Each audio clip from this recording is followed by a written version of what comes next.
Time is short. And as we look around the world and everything we see, if we can't see that the stage has been set for the tribulation, we're blind. And God is not going to set the stage for the tribulation period and then somehow mess up the plan.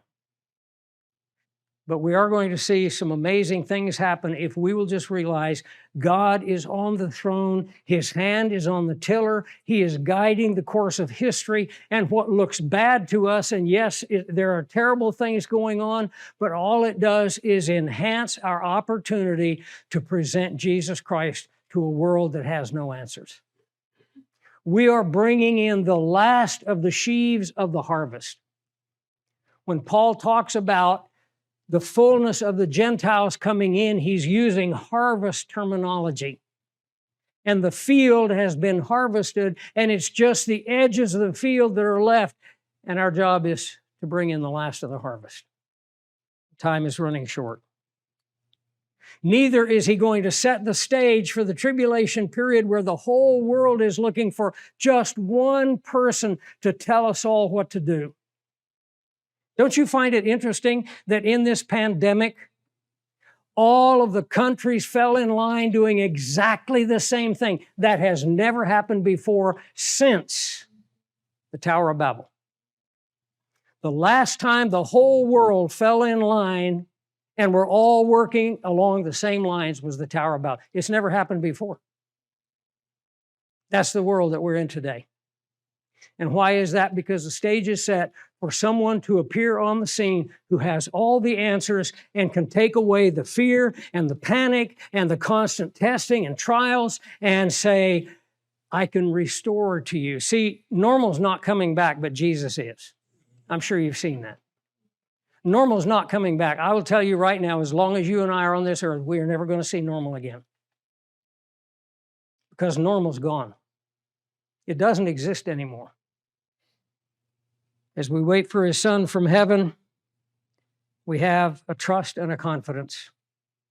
He delivers us from the coming wrath. The coming wrath is a reference to the tribulation period. I'm going to show you reason upon reason, scripture upon scripture, that absolutely refutes that the church is going through the tribulation. Now, no one said we would not have tribulation. Jesus said, in the world you will have tribulation. We have to distinguish between tribulation and the tribulation. Because when we're talking about the tribulation, we're talking about Jesus, something Jesus said, nothing from the beginning of history to that point could ever compare to. Imagine that.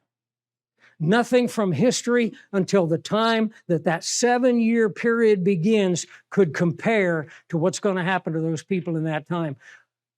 Our loved ones who are without Christ, our neighbors who are without Christ, we have a brief time to possibly bring them to a saving knowledge of Christ to deliver them from that coming wrath. You don't want to go through that wrath.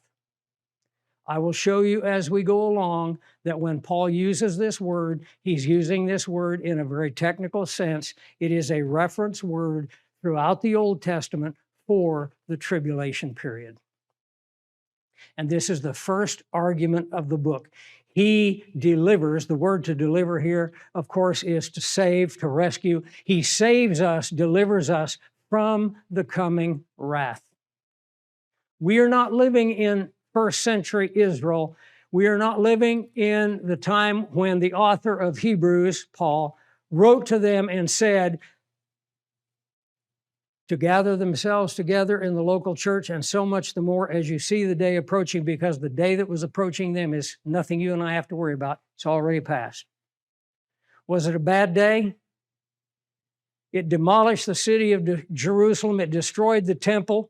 It slew tens of thousands, if not millions, of Jews. The Jews were scattered across the face of the earth, and the nation of Israel ceased to exist. That's how bad it was. Josephus, who was outside the walls during the siege, wrote that there were women in the city, and he saw the evidence when they finally broke through and took the city, who baked and ate their own children in the famine. That cannot compare to what's coming. The tribulation period. But you and I don't have to worry. We should worry about whether we are rescuing people who need not go there. That's why we're here. We're going to look, if you just want to kind of browse through, at the end of, I think, starting on page 11 or 12, you have 5 appendices. And they will give you volumes worth of information to prove to you from Scripture that the rapture of the church not only is a biblical teaching, we must believe it.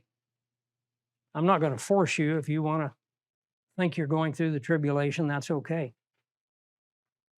But we must believe it to be accurate with Scripture. And if we don't believe it, I'll tell you what we're missing. We're missing the blessed hope.